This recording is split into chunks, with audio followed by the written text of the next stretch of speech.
एक खास शख्सियत के साथ मुलाकात।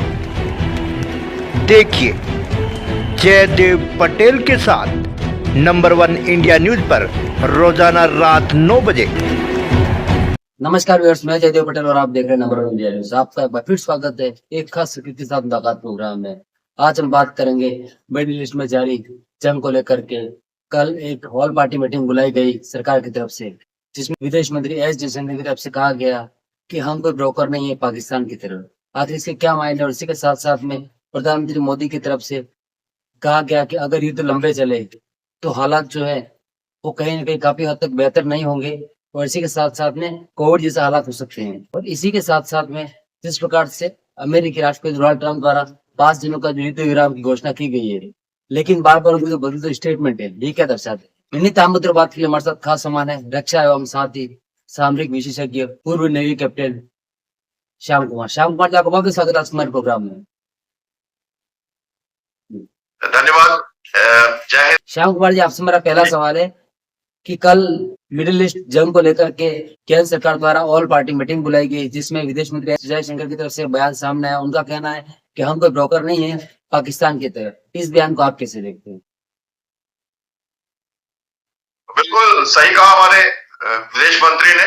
और जो हालात हैं, जो बयान जारी किए जा रहे हैं पाकिस्तान की तरफ से 15 सूत्री कार्यक्रम के साथ, वो अमेरिका के साथ मुनीर ने ट्रंप को फोन कर दिया, शरीफ ने इमरान को फोन कर दिया। पॉलिटिकल पहले सेटअप भी सही नहीं, इनकी स्टेबिलिटी सही नहीं है। अपने ही कंट्री में अफगानिस्तान, बलूचिस्तान और सिंध के ऊपर परेशान पाकिस्तान एक ब्रोकर की हैसियत से वहां बैठा है।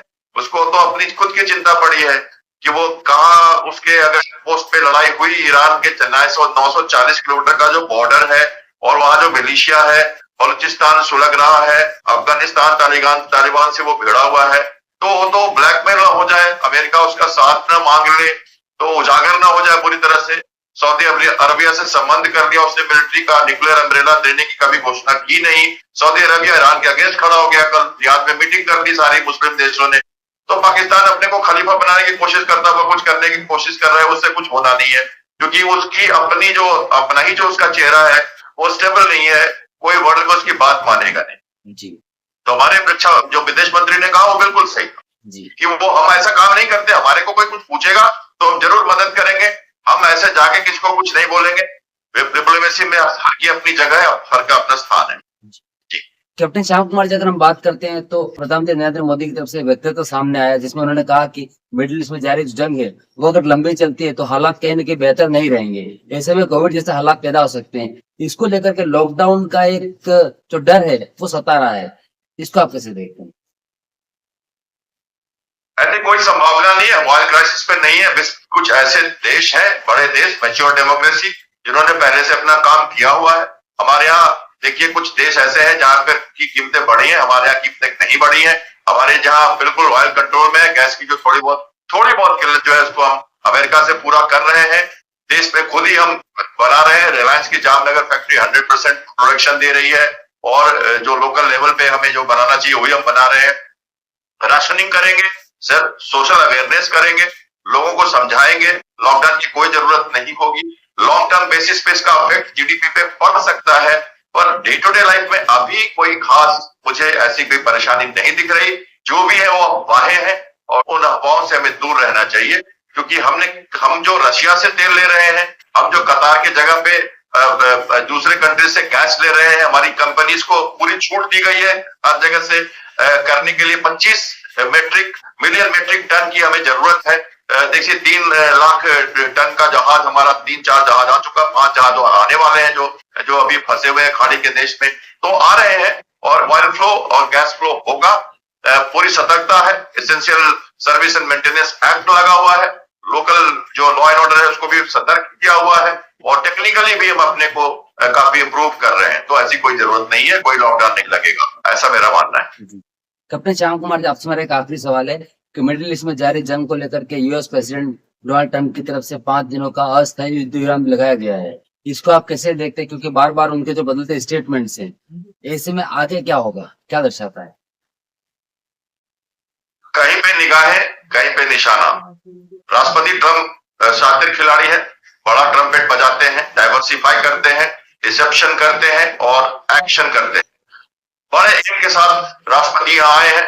वो पहले राष्ट्रपति नहीं है जो ये करना चाहते थे, कई लोगों ने पहले किया और उसी को लाइन को टोक कर रहे हैं। अच्छी नैरेटिव बनाई है, वर्ल्ड क्राइसिस को रोक रहे हैं, गुड बॉय का सिंपैथी गेन कर रहे हैं, वर्ल्ड से सैंक्शन हटा दिया ईरान से, ऑयल फ्लो करने दे रहे हैं, रशिया को भी बोला ऑयल बेचो, भारत को भी दे दिया ऑयल की छूट, सभी देशों को कह रहे हैं अपने ऑयल को सुरक्षित रखो, ऑयल पे अटैक न करने दे रहे हैं इजराइल को। ये सब गुड बॉय का है। और साथ साथ जो एनिलेट करना ईरान को, पूरी तरह से खत्म कर देना ईरान को, और साथ साथ स्ट्रैटेजिक एम है स्टेट ऑफ हॉर्मुज पे कब्जा करके उसे मिडिल ईस्ट को सौंपना, गिफ्ट करना। तो ये सब वो करेंगे, उसके लिए डी-डे की तैयारी है, उसके लिए स्पेशल ऑपरेशन, एम्फीबियस, कई सारी प्लानिंग हुई है इसकी।